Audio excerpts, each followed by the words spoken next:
ప్రస్తుతం టెక్నాలజీ యుగం నడుస్తుంది. టెక్నాలజీ వచ్చిన తర్వాత ప్రపంచంలో చాలా పనులు ఈజీ అయిపోయాయి. అలాగే మార్కెట్లోకి ఎలక్ట్రిక్ కార్స్ వచ్చినప్పటి నుండి కారు నడపడం ఇంకా ఈజీ అయిపోయింది. ఎలక్ట్రిక్ కార్స్లోని డీజిల్ లేదా పెట్రోల్ గురించి చింతించాల్సిన పని లేదు. ఒక్కసారి ఛార్జ్ చేస్తే చాలు లాంగ్ డ్రైవ్కి వెళ్ళిపోవచ్చు. అందుకే ఒక దేశం ఏకంగా తన రోడ్డునే ఎలక్ట్రిక్గా మార్చేసింది. స్వీడన్ దేశం ప్రపంచంలోనే మొట్టమొదటిసారిగా ఈ సంవత్సరం పర్మనెంట్ ఎలక్ట్రిఫైడ్ రోడ్ను ఓపెన్ చేయబోతుంది. ఈ రోడ్డు పైన నడుస్తున్నప్పుడే ఎలక్ట్రిక్ వాహనాలు సులభంగా ఛార్జ్ అవుతాయి. ఈ యూరోపియన్ దేశం దాదాపు 3000 కిలోమీటర్ల వరకు రోడ్డును ఎలక్ట్రిఫైడ్ చేయాలని గోల్గా పెట్టుకుంది.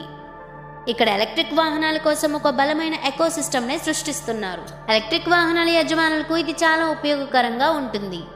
ఛార్జ్ చేయాల్సిన వెహికల్కి ఒక మూబుల్ ఆర్మ్ను ఫిక్స్ చేస్తారు. దీని ద్వారానే కార్ ఛార్జ్ అవుతుంది.